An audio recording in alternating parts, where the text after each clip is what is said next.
नमस्कार, माझ्या चॅनलवर तुमच्या सगळ्यांचं मनपूर्वक स्वागत। आज आपण बघणार आहोत राहिलेल्या ज्वारीच्या भाकरींपासून पकोडे। तर सध्या पावसाळ्याचे दिवस सुरू आहेत आणि आपण वेगवेगळ्या प्रकारचे पकोडे किंवा भजी घरी करत असतो। तर बऱ्याचदा ज्वारीच्या भाकरी जर शिल्लक राहिल्या तर त्यापासून आपण अशा प्रकारे हे क्रिस्पी असे ज्वारीचे पकोडे बनवू शकतो।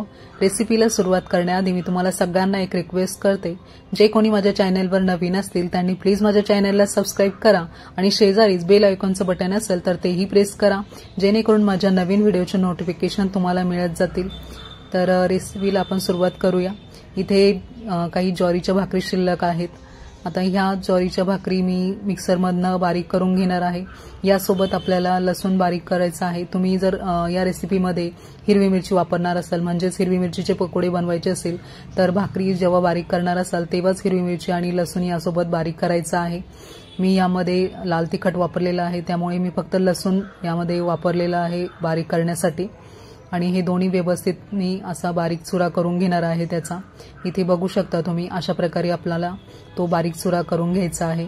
एकीकडे मी असा बारीक कांदा कापलेला होता आणि कोथिंबीर पण बारीक चिरून घेतलेली होती। आता हे दोन्ही आपल्याला त्यामध्ये टाकायचं आहे आणि मग नंतर त्यामध्ये आपल्याला थोडंसं तांदळाचं पीठ आणि बेसन पीठ असं टाकायचं आहे। दोन्ही तांदळाचं पीठ आणि बेसन पीठ सारख्या प्रमाणात घ्यायचं आहे। दोन असे मोठे मोठे चमचे जर घेतले तरी पुरेसं होतं।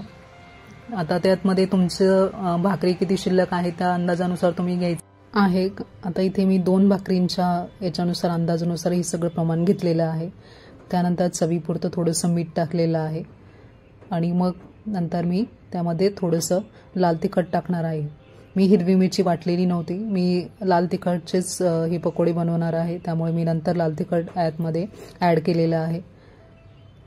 नंतर मग त्यात थोडीशी हळद टाकून हे असं हाताने आधी सगळं मिश्रण व्यवस्थित मिक्स करणार आहे। यामध्ये आपल्याला पाणीसुद्धा थोडंसं असं अंदाजानेच असं थोडंसं आधी हाताचे असे शिपके मारूनच आपल्याला टाकायचं आहे आणि मग ते पीठ मळायचं आहे व्यवस्थित।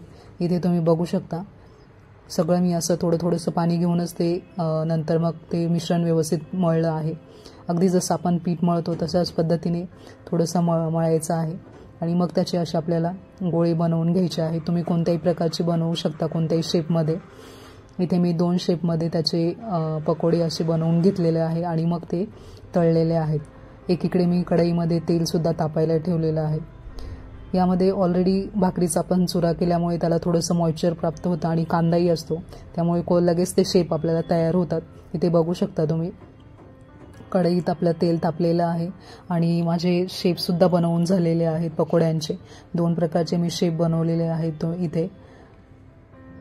सध्या पावसाळ्याचे दिवस आहेत आणि आपण खूप सारी म्हणजे तळलेले पदार्थ बनवतो घरी, पण जर कधी राहिलेलं अन्न असेल आणि त्याचं जर अशी काही रेसिपी बनवली तर घरच्यांनाही वेगळी अशी रेसिपी ट्राय करायला मिळेल आणि याची टेस्टही खूप छान होते आणि आपल्याला जर शिल्लक राहिलेल्या ज्या भाकरी वगैरे आहेत त्याही वाया जात नाही।